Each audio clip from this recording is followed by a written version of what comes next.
when it comes to your child's health. You want care that's close, convenient, and centered around the needs of your family. At MMC Pediatrics, we're more than just doctors. We're partners in your parenting journey. here for every growth spurt, For every boo-boo. every fever, and every flu. Our team approach means that your child always sees someone that knows them. We are MMC Pediatrics. We are right beside you. Every step of the way.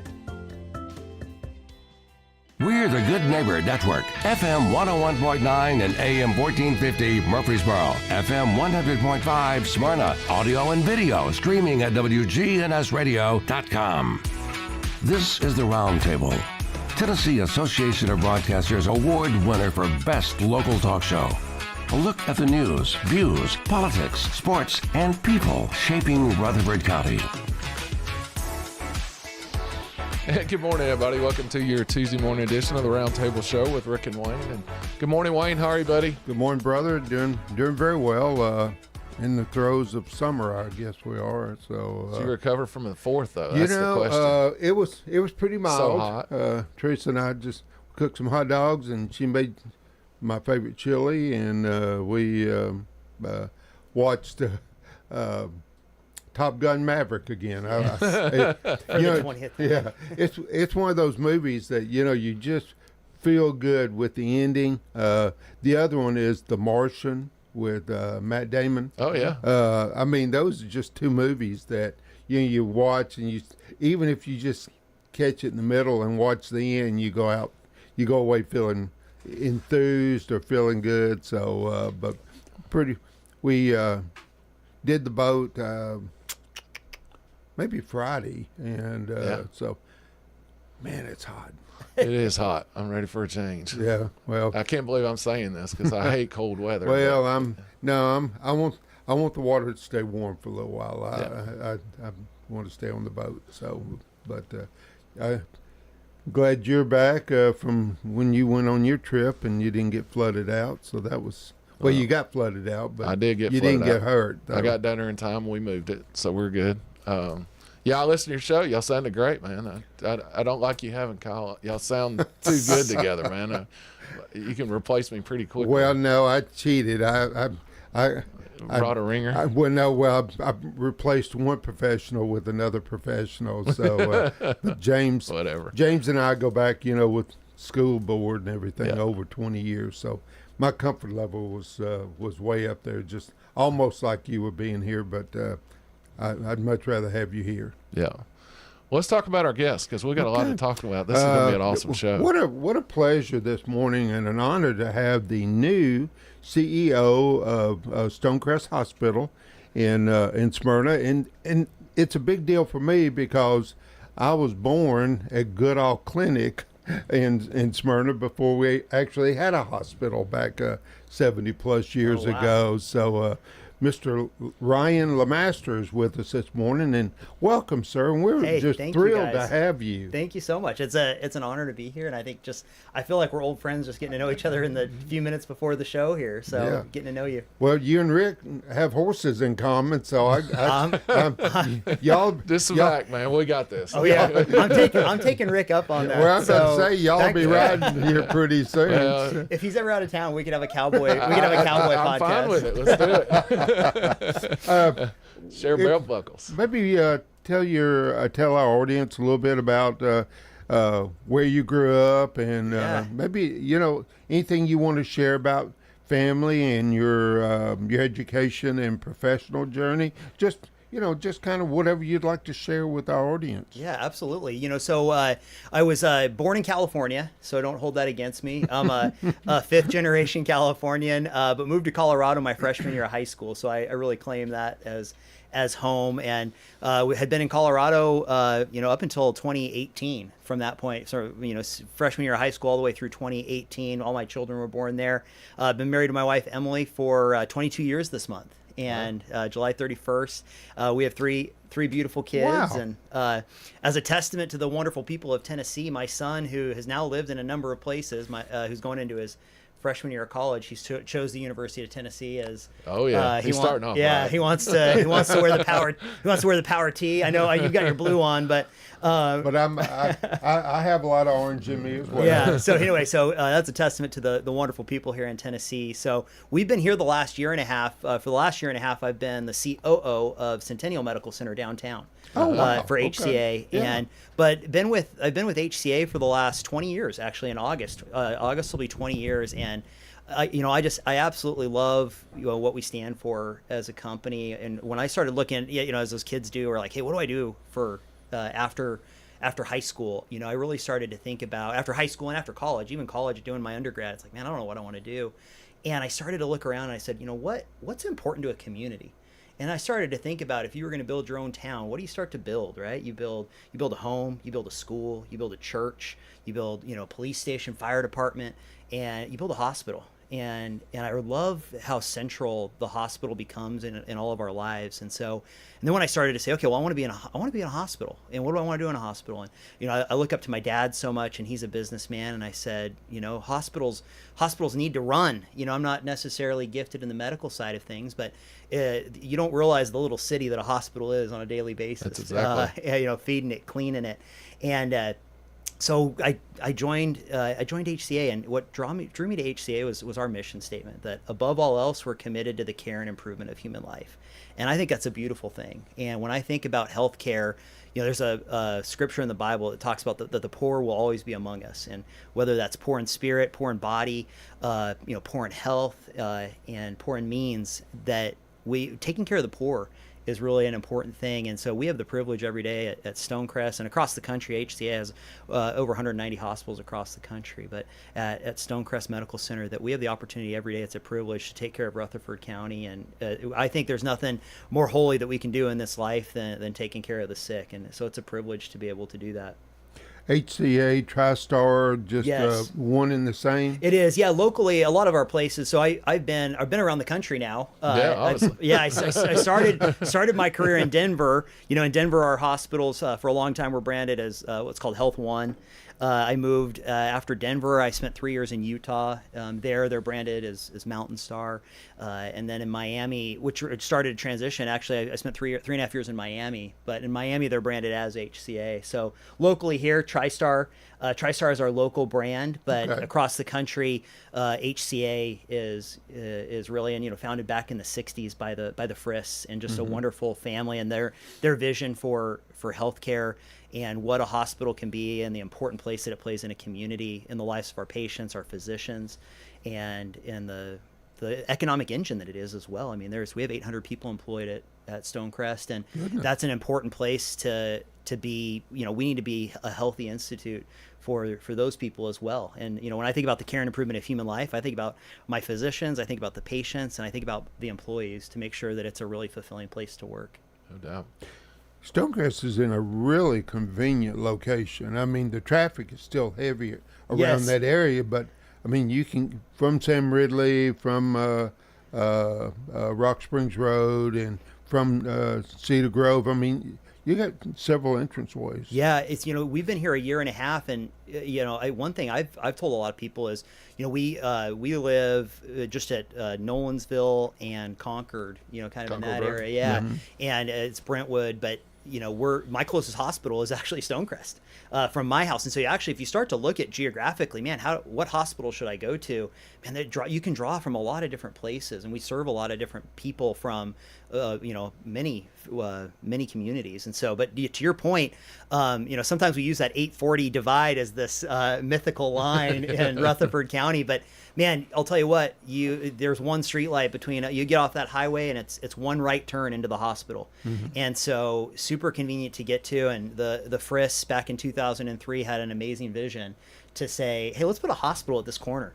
So, and we're really proud of that fact that we're able to be there for all of Rutherford County in such a convenient spot. It's the third iteration of the hospital, as I've learned. I've had the opportunity to meet with Mary Esther, our mayor of the town of Smyrna, and I didn't realize that Town Hall is the former hospital, and the police station is a former hospital. So she said, Ryan, I need you to build another hospital so that we can get a new town hall. That's exactly. We were busting at the seams, needing somewhere else to go, and then you guys, and that's what's funny about it is, to give you a little history about Smyrna is when just before 1970, 24 comes through and they make an exit on Sam Ridley, and then the state cuts this little 2-lane road through the Cedars that went over to Murfreesboro Road, which is 4170.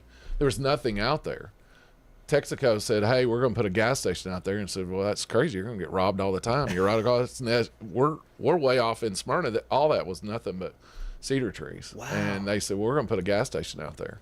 And Imogene Boland raised emus on where StoneCrest sits. Holy cow. So they bought the property, and I actually had to go over there with a horse because there's two renegades, and you're out there playing cowboy catching these two things because a guy grabbed a hold of one and it ripped his pants off of him, literally, because they got these little things. But that's where StoneCrest sits today. I found actually in my office, I found the original invitation to the groundbreaking. Oh yeah. Or for the ribbon cutting. Yeah. And it's a hologram where if you turn it one way, it's a grove of cedar trees. That's all it was. And if you turn it the other way, it's a hospital. I know. It's really pretty neat. Yeah, I tried to get my dad to buy some property out there. I said, Dad, land's really cheap. He says, what is going to be built on that cedar thicket? There's rocks, sinkholes, and snakes. Yeah. That's it. That's all you And we've got 46 acres. So StoneCrest. I had no idea. Really? Yeah, so StoneCrest is only going to continue to grow and continue to serve the people of Rutherford County. Yeah. And I don't want to get off track here, but reading that you are a stroke center. We are. That's someone my age. That's a huge deal. People don't realize, stroke is all a matter of time, and you want to get to the fastest place as fast as you can. And so, for education for everybody, FAST is the acronym that you use to identify a stroke. If your face starts drooping, if you can't hold your arms straight, your speech is slurred, and then time. And so you want to act fast. And so those are important things. And so we believe, we're a primary stroke center, and just received that recognition again for the high standards that we maintain in the stroke care that we do. And so with that, our goal is to make sure that you come in and you're able to get the life-saving drugs that are able to treat a stroke within a really timely manner. And if you need more advanced care, we have great partners for that. But many times your stroke can be treated at a primary care or primary stroke center quickly and efficiently, and but we believe that's important, and stroke is no laughing matter. Cardiac as well. That's something, if you're feeling chest pain, we're a chest pain receiving facility and have the ability to get you a cath. If we need to open your blood vessels back up, we can get you the care that you need and quickly restore your life. What if you hurt all over all the time? Man, I know. My wife and I were just talking about that. That's one thing I love about a hospital is, at some point we're all going to need it, right? And so abalone worked so long. Yeah, exactly. We recently, for my wife and I, my wife actually had a pretty violent bike accident a few weeks ago, and she's been putting a lot of miles on the bike. But you know what? At that moment, the hospital became the most important place in our life. And she came to StoneCrest and broke her elbow, has eight screws and a plate now in her elbow. Oh my goodness. For our 4th of July travels, she extended our TSA wait times a little bit because they had to wander and swab her down. But anyway, for all of us, that hurting all over is real. Like these bodies, I wish in a grand design they could have just worked perfectly for 100 years and then turned off, but they don't. And so at some point, the hospital is going to become the most important place in all of our lives, whether that's to bring life, into the world with a new baby, whether that's to heal life, or whether that's to maybe see the passing of it.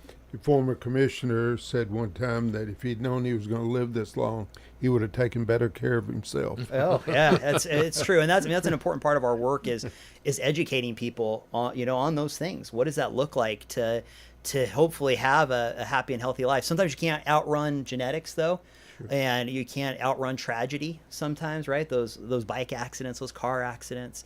Had a good friend just last night who I visited in another hospital's emergency room who was violently attacked, and needed a hospital in that moment. And so those are the kinds of things where, like, in that moment, that hospital bed is a sacred place where there is the healing of life. And I have so much respect for physicians and for nurses, and we've all devoted our lives to making sure that people can get better.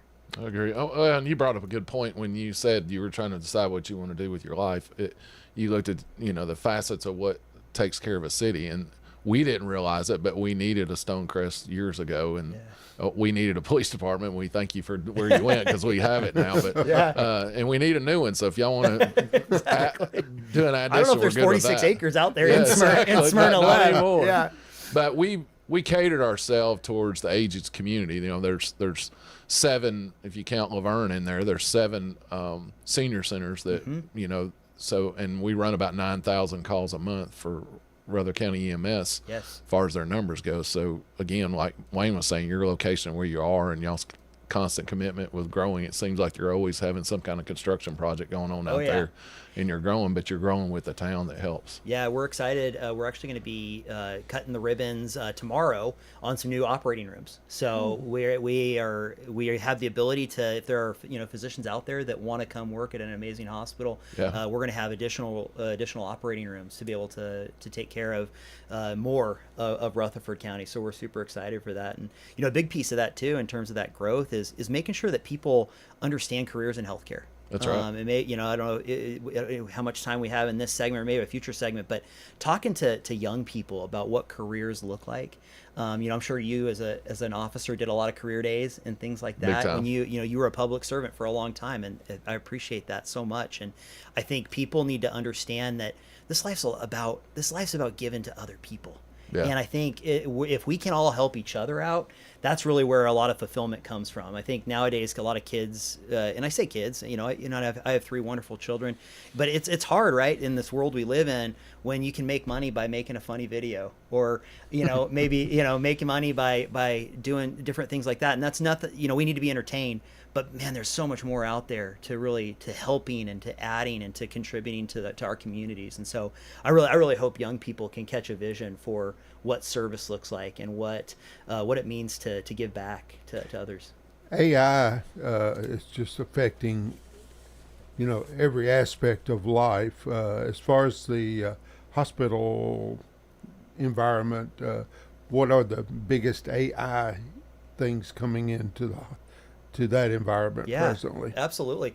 There are a lot of technologies. We're continually evaluating new technologies that are out there, but our CEO Sam Hazen, he firmly believes, and I believe, that there isn't a healthcare company out there that has the ability to change the world like HCA does, and a lot of that comes from our size and our scope. When you have 190 hospitals, there is a lot of data that is generated from that.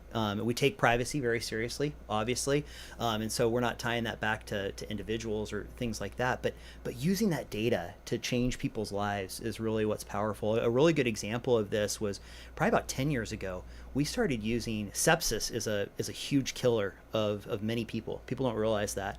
But we worked with data scientists and engineers before AI was really a quote unquote thing, really around machine learning and all of those things, to really come up with what we call a sepsis protocol to save lives in our emergency rooms, that when somebody comes into our hospital, you may look like you're walkie-talkie, but there are things that right now that you're experiencing, that using data, whether it's your temperature, some of your labs, that we can identify sepsis early on, treat sepsis early on.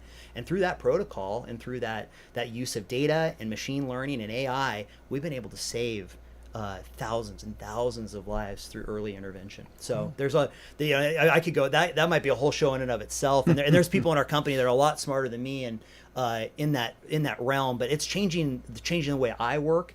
And I think we need to, while I think there's, with any technology, right, there's good and bad. There is. But I think with AI, we need to understand that there is a power in that to be able to, if used appropriately, to continue to bless lives and heal lives and change lives if we're using it appropriately. So, but yeah, there's a whole lot coming down the pike in terms of with healthcare and with the AI, with use of AI within the healthcare setting. It still don't beat the relationship. I'm in the insurance industry now, and Wayne's retired from it, but I get people that come in every day that's bought off, the .coms or something, and they come in and they'll hand me a bunch of paperwork and say, I don't know what I have, but look at it. And you spend about 15 minutes breaking it all down, explaining it to them, and they walk out. They don't care what the price is. It's that relationship factor. Yep. And I feel like StoneCrest has a lot of that relationship factor with when I worked out there and the relationships I had with the doctors and the nurses and everything that we worked as a team. And that's Smyrna. That's Rutherford County. That's the difference. You've moved around a lot, and I can't imagine from Utah to Miami what the culture shock difference would be in that. Just a but little there's bit. a big relationship, Yeah. you know, because I get people. Obviously, I've got family from Delaware, and they come down here, and they're amazed because they're like, everybody's so nice. Just a simple, you know, saying hey or hi. You know, they're like, why is everybody always saying hi? You know, what is this? You know, they're used to being cussed out for just looking at them. So it's a whole different world. But, I agree. Yeah, I love the friendliness of everyone here, and I mean, again, we've just absolutely loved our time here, and it's been in Rutherford County has been no exception. Now, as I've kind of started to steep myself in the culture there. Yeah. You know, and I mean, the two of you. I mean, just the fact you're saying, hey, come ride a horse. You know, it's like that. That's the kind of that's what the world needs, right? It's just that kind of. Yeah, you're welcome. We did that off air. I've invited you now because I have saddle horses. He's rode some trotting horses. We'll have to get into that next segment. Anytime I can wear my. I have a good cowboy hat story. I'll have to tell that too. Well, I got a guy I'm gonna send you to. You're okay. gonna get your own personal cowboy hat. He makes them from scratch. Oh, I love it. And you'll have your name. My and wife needs one. Land between the lakes. You'll go up there and JT will take care of it. Okay. Oh, I'm excited. Y'all can create a video, and Brian, next time you're with us, Brian can play it. Well, I'll have to give it to my daughter and let her edit it, or his son, or somebody, because I can't do all that. No, absolutely. We'll have a good time. I'd love to get out there. Well, my wife is a first attending nurse at a competitor. She's an extension here in Murfreesboro, but she came from Vanderbilt, but she's moving into a charge nurse role in the OR. Good for her. She spent transplants. That's her whole background. Okay. So I'll introduce you to the horse, and you and her will probably talk the rest of the time. Yeah, we'll talk work. Talk shop, right? Yeah. We're a medical group because my daughter is a nurse practitioner. Oh, awesome. Yeah. And her husband is a certified nurse anesthetist. Okay. And my son was the senior lobbyist, if you will, for Tennessee Hospital Association. Oh, I love that. Okay. And we work really closely with and THA. he and two other gentlemen started their own lobbying group. Okay. But they still represent the association as well. Love that. Well, I love that you guys have that background. I mean, you guys are hearing the stories and you know, everything that's you know, you're with your families, and of course we understand HIPAA, just so you know. Yeah, exactly. That was actually it was interesting. My friend that needed the ER last night, she went to an ER where my son works, and she said, "Well, say hi to your dad," and he said, I appreciate that, but I can't tell my dad that you were here unless you tell him you were here. And so she texted me and she's like, "You would have been so proud. He knew HIPAA." And so we certainly cool. We take privacy very seriously. You know, it's a small town. Yeah. Right, and a small county, and so, but no, we take that privacy very seriously. Awesome. Well, it's not as small as it once. I know was because when I was a senior in high school, there might have been 3,000 people in this town. And what, Rick? We're estimating over 60,000. Oh yes, sir. So I've seen just in Smyrna. I think it's going to go over that 60,000 mark. Yeah. So it's been amazing to me to watch this community grow the way it has. Yeah, it's been remarkable. I think the resiliency too. I mean, as you guys, you grew up in a different town than it is today, and so for you all to I think be receptive to that growth, that's going to bring a lot of different people from a lot of different walks of life. But I think the goodness of Rutherford County and the town of Smyrna, I think those are the kinds of things where those people are going to assimilate very easily, and I think they're going to be just as passionate about Smyrna and about Rutherford County as you all are. Talk a little bit about, because I know I just saw it not long ago. I was ironing a building to put a library in, and you guys have got it now, and you're going to put an ER up here in Murfreesboro. Yes. So. Yeah. Again, we were competing there, and you guys won. But tell us a little bit about that, because we're not picking on you or nothing. But here we go. Absolutely, yeah. It's interesting. This is actually the first state I've lived in that has a certificate of need, and so that process has been really fascinating to me. I went through it when I was at Centennial. We had to go before that commission to get some inpatient rehab beds, and so it was really neat to be able to see that process in action. I'm thankful for our our legislature and for the some of our current legislation that just passed to be able to kind of peel that back, because I think it is what's I think important is for people to realize that when healthcare, as a hospital administrator, when we're looking at, hey, it comes first and foremost for how do we help more people. And I think our freestanding emergency room, our freestanding emergency room in Murfreesboro is a great example of that. We have a lot of people that are that mythical 840 divide that are coming right past that 840 to get to StoneCrest because of its convenience, because of the fast care that we provide. In our emergency room, if you're in need of care and you come to our emergency room, if that's conclusive care for you, we're going to get you in and out. If you need a hospital bed, we're going to get you up to a bed quickly. So a lot of people realize, hey, I can get to StoneCrest quickly, I can get care quickly, and I can get home if needed. But what we notice is there's a lot of people that are coming north to our emergency room. And so as Smyrna is growing, right, we're going to need to treat more people in our emergency room. More people are coming from Murfreesboro. So let's get people conclusive care close to home if we can. And so that Murfreesboro ER, it's going to be an old Rite Aid. It is an old Rite Aid. We're redeveloping it it's going to be a beautiful emergency room. But those thousands of people, and it's thousands that are coming to our emergency room from Murfreesboro, and a lot of those people, they need an emergency room and they go home. Exactly. So, it's like my wife, even after her bike accident, she's treated, she goes home versus needing a hospital bed. And so if we can get you that care close to home at an emergency room close to home, then we're going to do that. And they're already making that trip. So let's just get it close to you. And so that emergency room those emergency rooms are fully capable. You can go there for a stroke. You can go there for a cardiac incident. These have CT, X-ray, a lab, a pharmacy, all on site. And they're able to they're very, very advanced care in those moments. And obviously, if you need a hospital, we're going to get you to the hospital. It actually acts as essentially a tunnel or a department of the hospital. It's not like there's an extra bill because you went there and needed a hospital bed. It's like, no, you need an emergency care. So go there. And if you need a hospital bed, we're going to get you there. We're going to work with our EMS partners or maybe private ambulances, and we'll get you from point A to point B. But if you're choosing us now, you're gonna be able to choose us there as well. So it's a really neat process that we go through to do that. We look at how can we help more people, because hospitals are by nature very isolated. And so in terms of, hey, yes, Smyrna's here, here's the hospital, Murfreesboro here's the hospital, but there's a lot of places, and you being a horse person, you spend time in a lot of rural places, and I'm a firm believer, and I could talk more about this. It kind of goes back to some of our stroke work, but I'm a firm believer that if you've chosen a rural lifestyle, you should be able to live, you should be able to recover from a devastating cardiac or stroke event, and so we want to bring care to where people are, and we do that through our network of hospitals, clinics, freestanding emergency rooms, where we have the hospital, but we're going to have all these other places to be able to that you're going to access no matter where you're at to be able to survive significant events in your lives.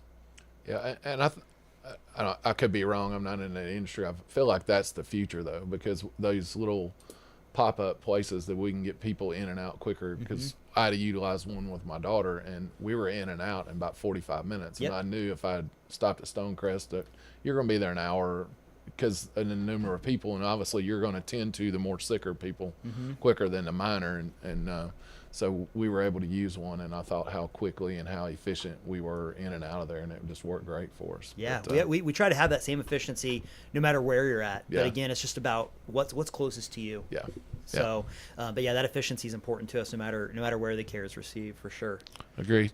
Coming against our first break here, but you're listening to the CEO of TriStar StoneCrest Hospital, Ryan Lemaster, right? Lamasters, I had a hard time 2 weeks ago, and I tongue-tied myself. I called a guy, his name was Shane, and I called him Sean. No, a lot of people drop that. A lot of people drop that S at the end. So Lemasters. So awesome. Thanks, guys. All right, we'll be right back with you in just a minute.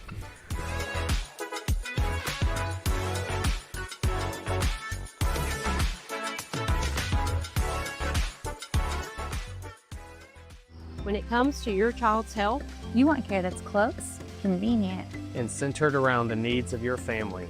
At MMC Pediatrics, we're more than just doctors. We're partners in your parenting journey. here for every growth spurt, for every boo-boo, every fever, and every flu. Our team approach means that your child always sees someone that knows them. We are MMC Pediatrics. We're right beside you. Every step of the way. First Shot transforms Rutherford County youth. Coach Andy Herzer leads dynamic basketball camps and clinics, building skills and character since 2003. Kids dive into exciting STEM projects, sparking creativity through hands-on coding, art, and dance. They elevate their mind, spirit, and body in summer and winter programs. Visit FirstShotTN.org today to learn more. First Shot, where kids gain, elevate, and develop.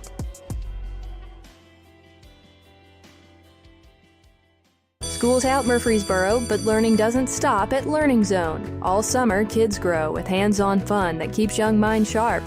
Here's the big news. Our summer special gives new families our best summer promotional rates. Enroll in the next 30 days to take advantage. Miss the window, and it's gone. Trusted care, amazing teachers, unbeatable rates. Call Learning Zone at 615-695-1667. That's 615-695-1667. 34 years. That's how long Marcia Blackburn has been in politics. She ran for Congress, State Senate, Congress 8 more times, U.S. Senate twice. I voted for her, and I bet you did too. Now Marcia Blackburn wants to end her career as governor. We all owe Marcia our sincere thanks for her service, but we don't owe her the governor's office. John Rose. It's not a reward, it's a tough job for a tough, conservative CEO. I'm John Rose. Like President Trump and previous Tennessee governors, I'm a CEO. I grew 2 great technology companies. I created jobs. I made a payroll and made tough decisions.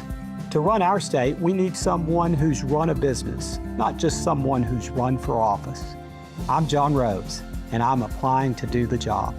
For Governor, John Rose. Keep Tennessee, Tennessee. Paid for by Rose for Tennessee. Jeff Aiken, Treasurer. This is Good Neighbor Events with Bart Walker. Brought to you by the law offices of John Day and AmeriCare Pest Control. This is a paid legal ad. I'm attorney John Day. One of our clients was operating a farm tractor when he was rear-ended by a tractor trailer. In an instant, his life was changed forever. We helped him receive a settlement that has given him financial security for the rest of his life. Now, each case is different, and we can't promise this type of result for every case. But we can promise that when you hire the law offices of John Day, we'll work hard to help you. If you think we can help, call me, John Day. Now, Good Neighbor Events. Here's Bart Walker. Starting this weekend at the Art Center of Cannon County in neighboring Woodbury, 12 Angry Jurors. That's this weekend through July 19th. And the Art Center of Cannon County is at 1424 John Bragg Highway in neighboring Woodbury. Hey, would you like to learn more about this community? You need to head over to the one-room Ransom Schoolhouse this Saturday, anytime between 9 in the morning and noon. Just drop in. Members of the Rutherford County Historical Society will be there, answering your questions and talking about local history. Don't miss it. Just drop in 9 until noon this Saturday, and it's all free. Ransom Schoolhouse is at 717 North Academy Street, here in Murfreesboro. Maybe you have a new computer, or perhaps you've added a new program. Our local Rutherford County Library System is offering free computer classes, and they're available at the Tech Center. That's right, the Technology Engagement Center. It's at 306 Minerva Drive here in Murfreesboro. Those are WGNS Good Neighbor Events. Rutherford weather. Partly cloudy today with a chance for storms. Highs around 89. Slight chance of thunderstorms, and foggy tonight, 70. I'm meteorologist Jennifer Wojcicki on News Radio WGNS. Currently, it's 77 degrees. WGNS is powered by Middle Tennessee Electric. If you've recently changed your phone number or email, make sure you update your details at mte.com. It's the best way for MTE to reach you quickly with important outage updates. This is the Roundtable from News Radio WGNS on FM 101.9 and AM 1450 Murfreesboro, FM 100.5 Smyrna. Listen and watch at WGNSradio.com.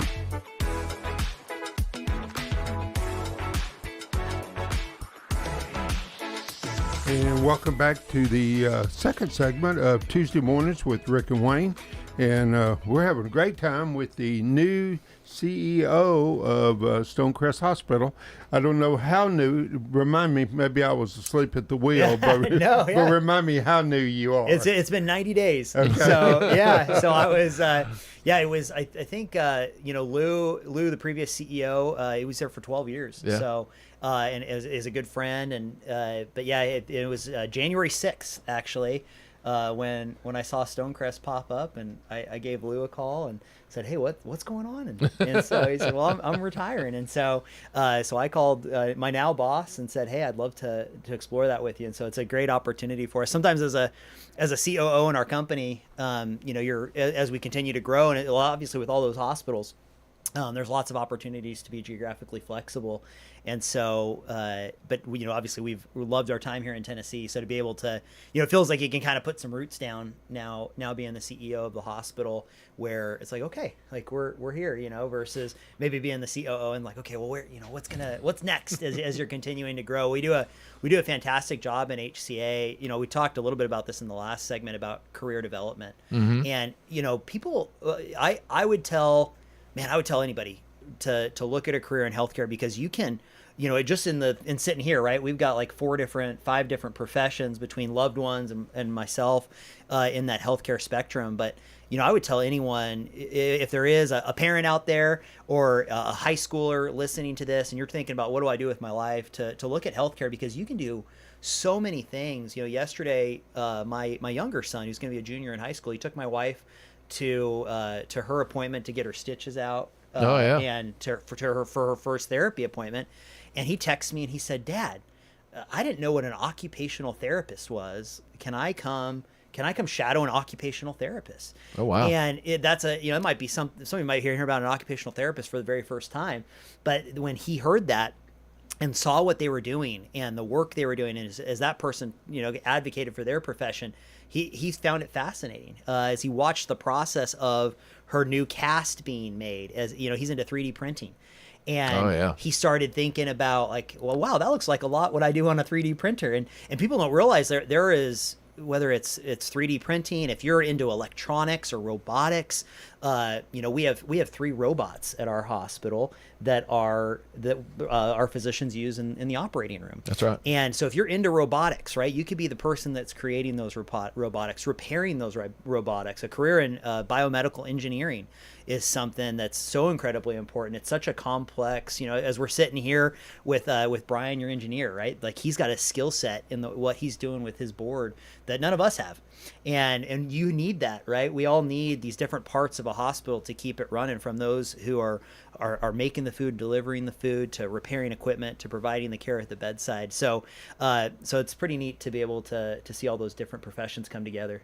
Is there going to be a Waymo that takes over for surgeons at some point? Never. No. That's, I think, going back to it, that's the thing, right? Like you can take away a lot of things, but you can't take away from that personal touch. But there is going to continue to be technology out there that will continue to enhance the care that's given, or the speed of the care that's given, or maybe some of the work might even look different in the hospital, right? Like we have robots that clean our floors.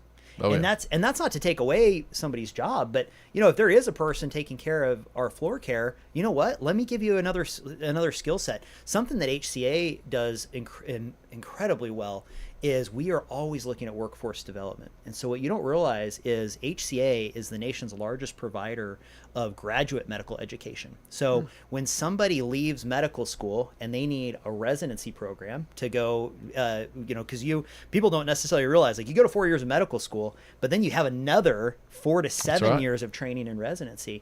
And so what we provide with all of our hospitals, we provide a place where those residents can train.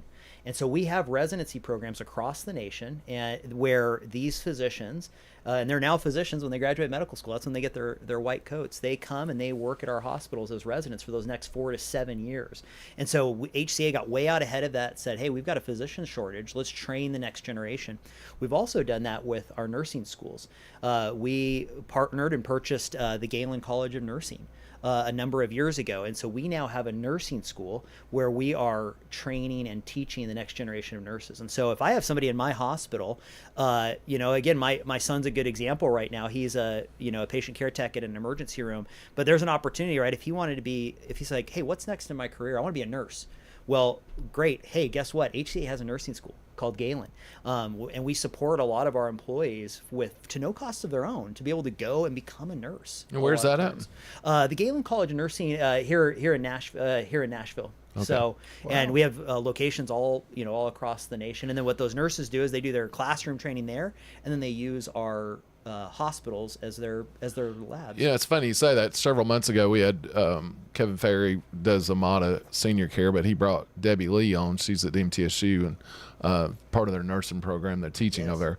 Well, MTSU was known for years as a nursing college. Mm-hmm. They just rolled the nurses out of there, and they would do the internships at all the local hospitals, but it's kind of fell off the wayside here, it seems like, over time. And I had a discussion that we talked about then is, Nissan found an issue with building cars and then bringing on robots and all this specialized stuff to build cars, that they needed those people trained. So they partnered with TCAT, which built a facility right across the street. So you can basically work at Nissan, and they got a 100% placement, and they give you a warranty with you as you graduate and you move across the street at Nissan and, go into your daily job. But I always wondered and it sounds like we're headed that direction, that you guys are in such a specialized field that you would start your own school to make people through. My wife does robotics, and that's kind of one of her things that she's good at. Yeah. Well, it's a hard way for them to get to that spot to where you can teach that next person. So as she ages and moves out, and you have to maintain the lasers and the scopes and the robots. There's certain procedures that do that, and you got a protocol for it.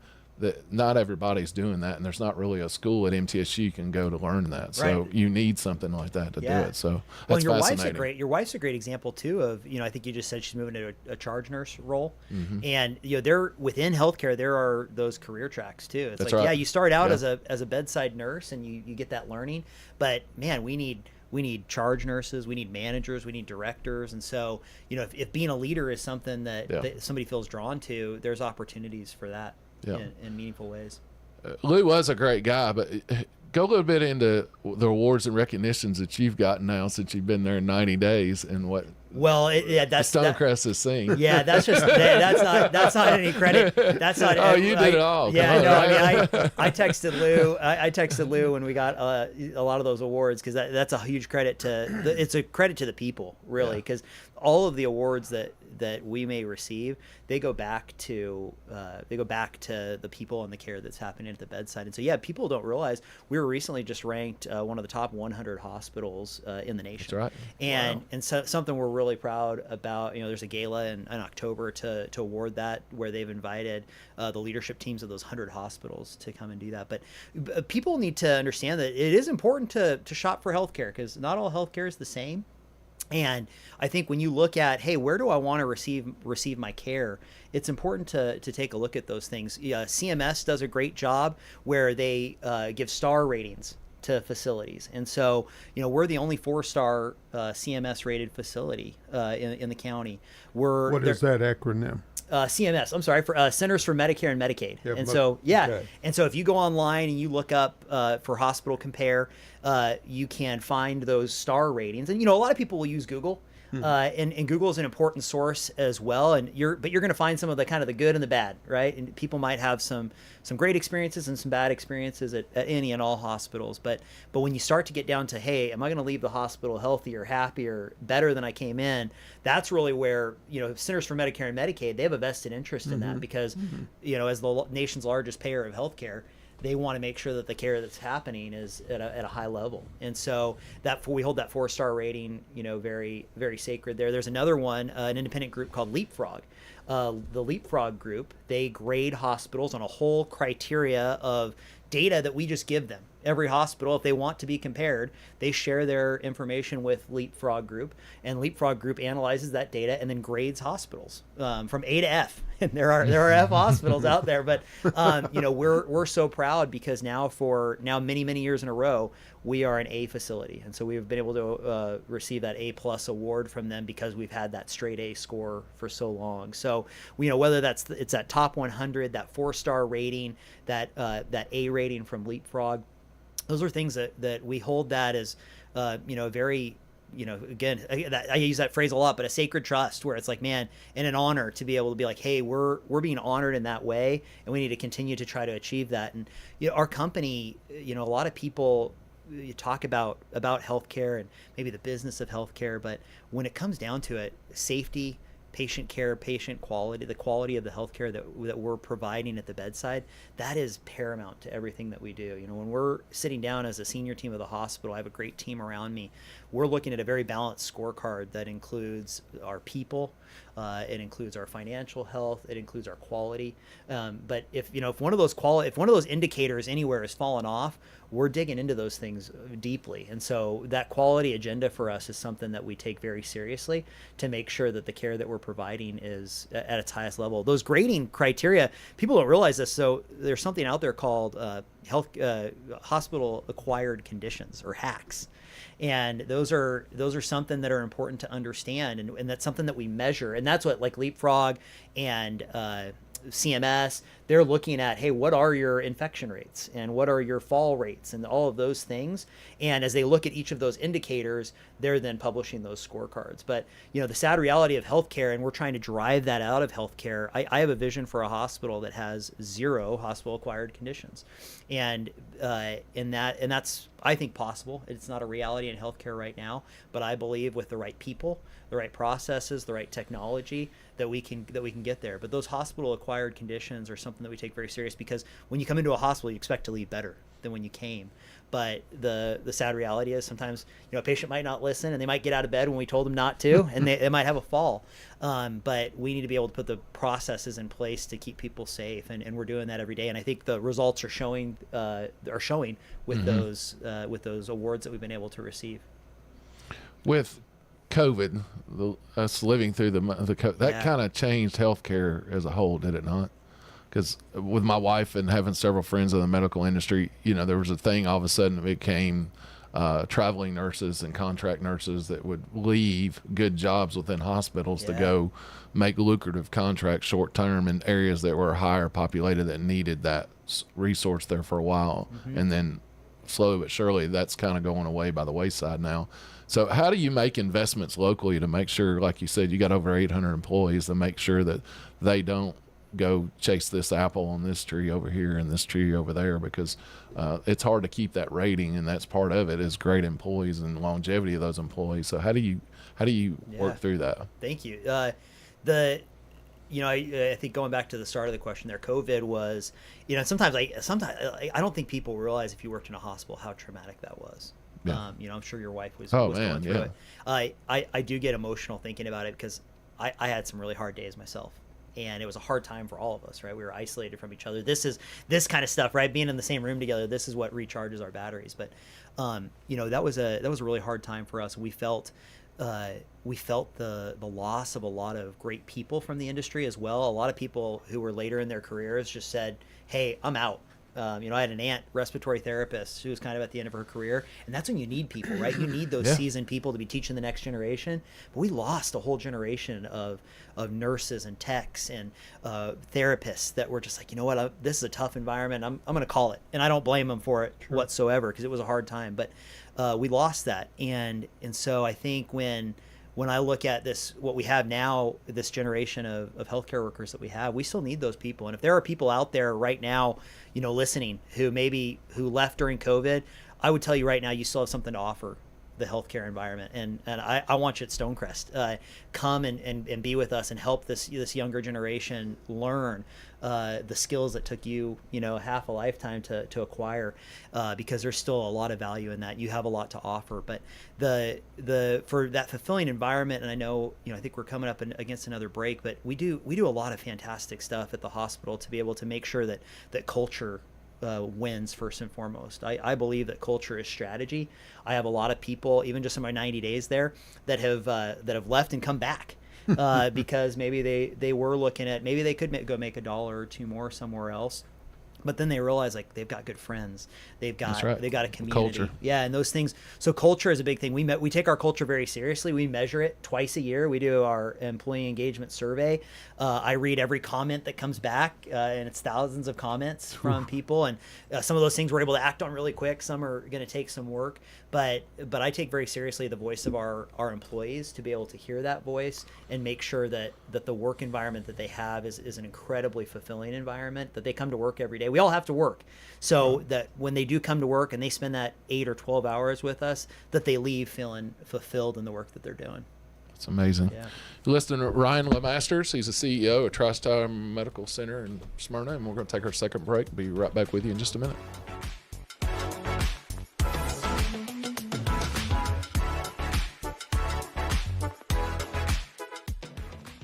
When it comes to your child's health, you want care that's close, convenient, and centered around the needs of your family.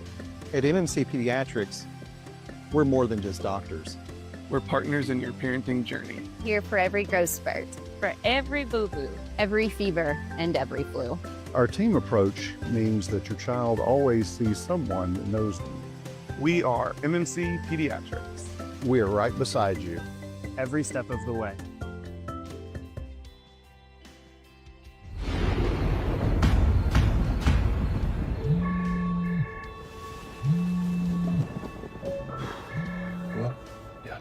I'll be right there.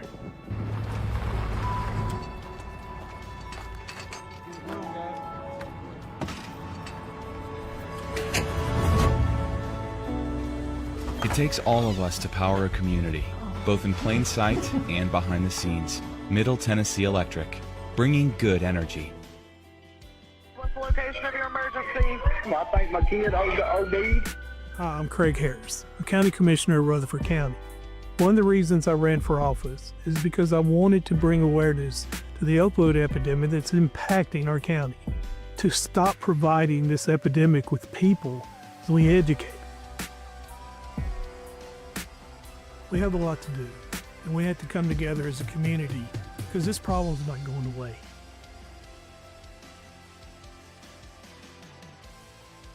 At Maples Realty and Auction, we handle traditional sales, auctions, and property management. And we have a development called The Maples with local builders and amenities. I'm Betsy Maples, and this is our team. It's our people. That's the difference. Call us today and let us help you get your property sold. I refer a lot of clients to Maples Realty when we have real estate issues that are coming up.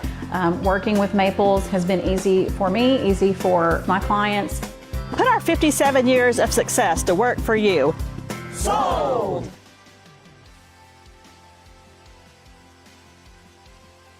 SRM Concrete is the largest ready-mix producer in the country, yet is still family-owned and operated. Locally grown, nationally known, SRM delivers unmatched quality and service. You called, we haul. We're SRM Concrete. Hey Murfreesboro, I'm Jacob Morphus, and I'm running for City Council this Election Day, August 6th.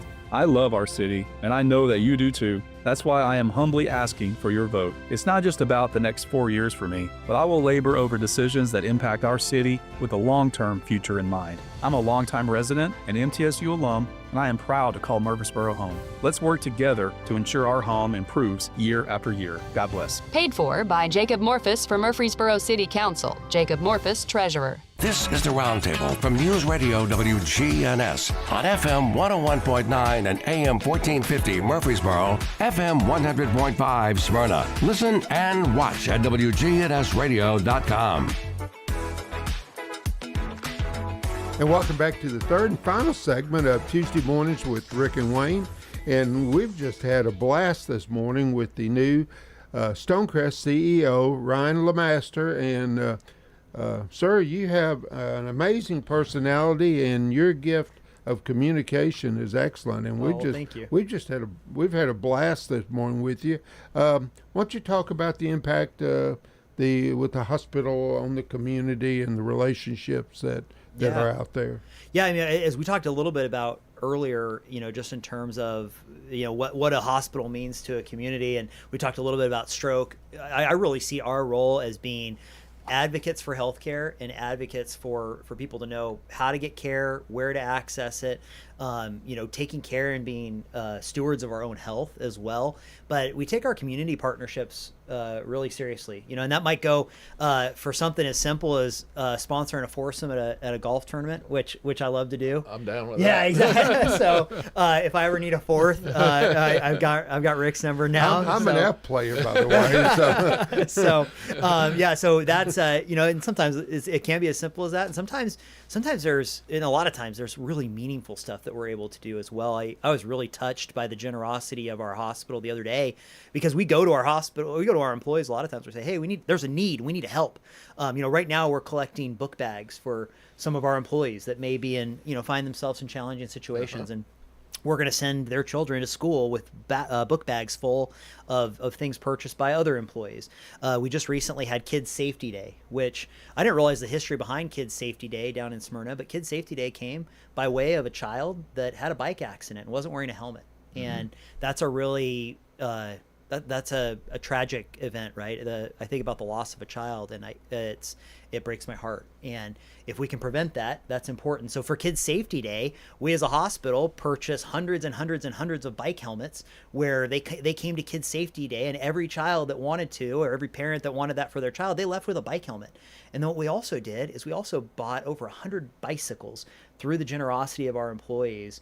And any child that came to Kids Safety Day that maybe didn't have a bike, they could put their name in a basket and raffle off and get a bike. And Wow. so just a really neat things like that. And you see that kindness and that goodness trickle out into the community. And so the hospital is really a force for good.